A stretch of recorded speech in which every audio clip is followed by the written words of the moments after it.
Iya kayo. Sige po. Pagdating sa, di ba, after 5 hours na siya pinahinga, di ba, Oo. saksak na siya. Ngayon, sir, naka-setting na ho siya. Mm. So, itong, bali meron siyang 3 compartment, sir. Itong nasa baba yung rep.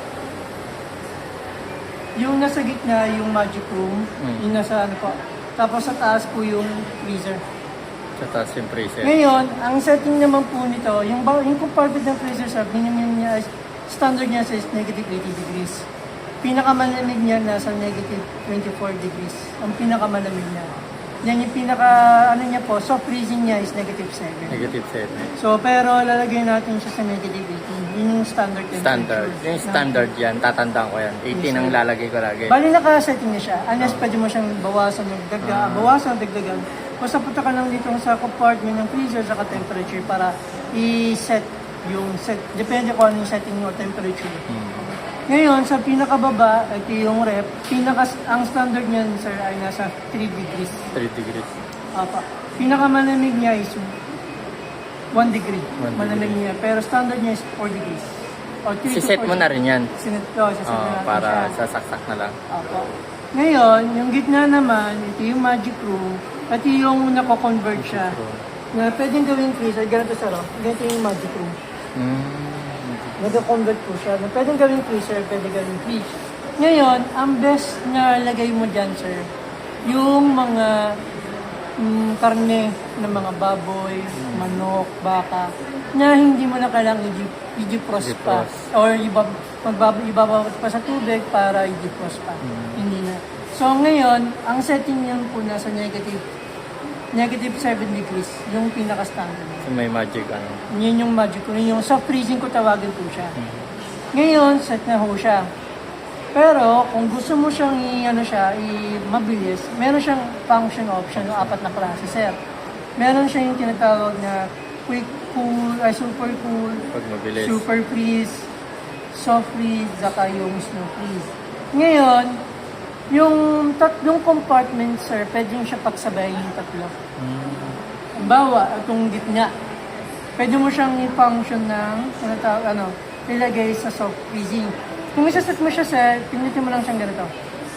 So, naka-able na siya, o gagana na po siya. Nagana yung 3. Ngayon, sa freezer naman po, ang pwede dyan, sir, yung super freeze. Super freeze. Purpose kasi niya sa para gusto nyo kaagad siya mapabilis yung pag-yelo, paglalamig. Tapos sa baba po, yung fridge at yung super cool. So, pwede siya pagsabayin ng 3. Ito naman, sir, kapag halimbawa, sir, pag na-reach niya yung freezing point niya ng freezer po, malamig na siya.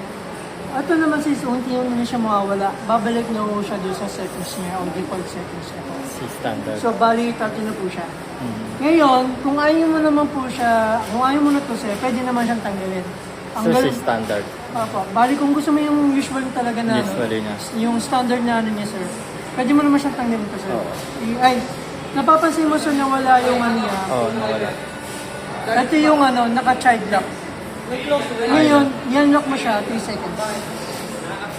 Di ba, sir, kahit anong pindot mo, sir, Hindi mahal. naka-child lock yan, sir. So ako mga ganun. 3 seconds siya, mawawala yung niya. Na-unlock na. Nawala na siya. So, tanggalin ko muna siya, sir. Ayan. Sige. So, ngayon, napapansin mo wala na po siya. So, balik na po dun sa settings na sinet ko. Oo. So napapansin mo sa itong tinatawag na room temperature. Yung room temperature po, yun yung lamig sa loob ng rat. Ng loob mismo po. Kung mapapansin po ninyo po, ay bumababa siya, unti-unti siya bumababa. Ibig sabihin po ninyo po, nag-uumpisa na po siya lumanan. Ayun. So, hintayin lang natin siya lumamig na mga yun. Hanggang sa bumaba po siya. Ito. Ayan, hanggang sa bumaba po yung yung degree Celsius niya. Ngayon, di ba, sir, sinabi ko nga po na pagdating sa inyo, 5 hours rest. Ngayon, Bago after siya, 5 hours, saksak mo na siya. Palamigin niyo naman muna siya ng 2 hours na wala muna naman. Walang laman. Wala muna na para mapabilis yung paglamig ng freezer po niya sa kanyang rep. And after na, pag malamig na siya, pwede na kayo maglagay ng mga pagkain. Mga 2 hours. So yun lang naman siya, wala ka nang ano dito.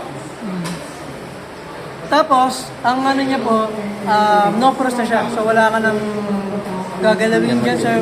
Wala naman siyang yelo sa paligid ng freezer, sir. Unless kung may mga tubig naman, sir, no worry naman, sir. Meron naman siyang tray dito sa likod ng rep. Ito, sir, is meron siyang tray na nakapalupot yung condenser niya. Matutuyo na lang po yung tubig once yung condenser po is mainit. Matutuyo na lang po siya. So, hindi mo lang kailangan tanggalin po yung tray. So, normal sa isang rep, yung medyo mainit yung condenser niya. Pero, normal po sa isang rep. Pero, pag bumaba yung temperature po niya, lalamig na po yun. May tanong pa, sir? Ang tanong, ano yung, kailangan may patungan ba ako sa baba niyan? Depende. Optional Mas maganda yun. Pwede naman, sir. Pwede naman. Hindi. Pero kung gusto Nakalapag mo, lang. kung gusto mo sa yung, kumbaga yung itutulok mo na lang siya para magwawalis, pwede na naman siya bilhin ng stand. Ito naman kasi may roller na sa likod. May Meron. gulong sa likod. Ito kasi po, sa harap, yun yung parang stopper po siya pa. So yun. Sa warranty ng rep, 12 years ang compressor niya. 12 years. Tapos 2 years po sa parts and service po. Home service na po siya. So, number ng service center po, nandito po yung so yun. Tawag lang kayo. Tapos, yung pinaka-warranty, yung resibo naman. Resibo. Yan. Hindi na resibo kay Ilipa-xerox madam. niyo po siya. Itong pinaka-ikulit-ulit. Kasi nabubura po yung kapagay. Yan. Picture mo niyan naman yan. Oo, sira na lang yan. May tanong? May tanong pa ba? Ito na yung nabili namin na katas ng bonus. Ay, bonus na talaga. Yes. Thank you sa mga nag-assist. Thank you po, sir. Salamat sa inyo. God bless. Pick up yung muna ng ano niya. Salamat. Ayan, thank you Lord. Basta sir, pwede mo na siya i-book ngayon. Ay,